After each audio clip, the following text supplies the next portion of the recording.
बंदर और उसका बच्चा एक पेड़ पर रहते हैं और एक दिन एक पेड़ से लकड़ियां काटते हैं और नदी के किनारे एक नाव को बनाते हैं। फिर प्यास से सभी बंदर मर रहे होते हैं। तभी यह बड़ा बंदर सबको बचाने की सोच लेता है और एक बड़ा गड्ढा खोदता है और एक बड़ा तालाब। गर्मी से परेशान मकड़ी बर्फ के टुकड़े लाती है और उन्हें जमीन पर रखकर एक बर्फ की झोपड़ी बनाने की तैयारी करती है।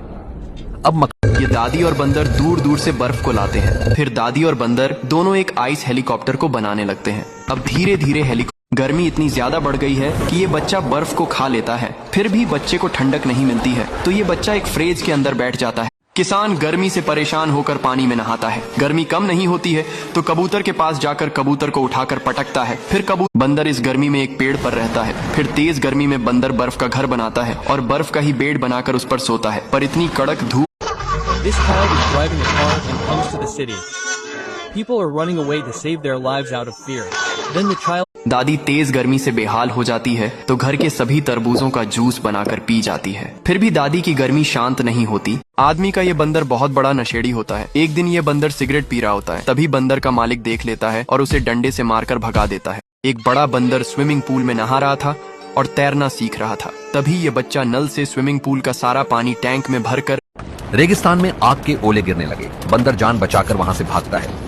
वहां उसे एक पुरानी बस दिखाई देती है। तुरंत उस किसान गर्मी से परेशान होता है। घर की सारी आइसक्रीम खा जाता है। फिर भी किसान की गर्मी कम नहीं होती है तो भैंस पर चिल्लाता है। भैंस रोती मकाक बंदर मुर्गी पालता था मगर मुर्गी सोने का अंडा नहीं देती थी। उन अंडों को छककर बंदर को मजा नहीं आता था। बंदर का सपना सोने के पके अंडे। दादी का गर्मी से बुरा हाल हो जाता है तो दादी बर्फ के घर में रहती है लेकिन बर्फ का घर भी गर्मी से पिघल जाता है। अब दादी गर्मी से परेशान होकर पानी में नहाती है। गर्मी कम नहीं होती है तो कबूतर के पास आती है और कबूतर को मार मार कर भगा। बंदर तालाब में तैर रहा होता है तभी उसे छोटी डॉल्फिन दिखती है। वह जल्दी से उसे पकड़ लेता है और अपने घर ले आता है। फिर बंदर किसान गांव की सारी आइसक्रीम खा जाता है। फिर भूखा रहता है तो भैंस पर चिल्लाता है। भैंस डर के मारे शहर चली आती है।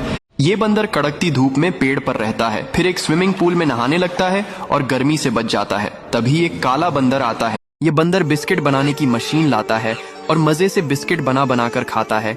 तभी ये बच्चा आ जाता है और मशीन को ये बेचारी पतली दुबली डक सड़क पर से जा रही होती है। तभी कुछ बच्चे डक के पतले शरीर का मजाक उड़ाने लगते हैं। बेचारी डक उदास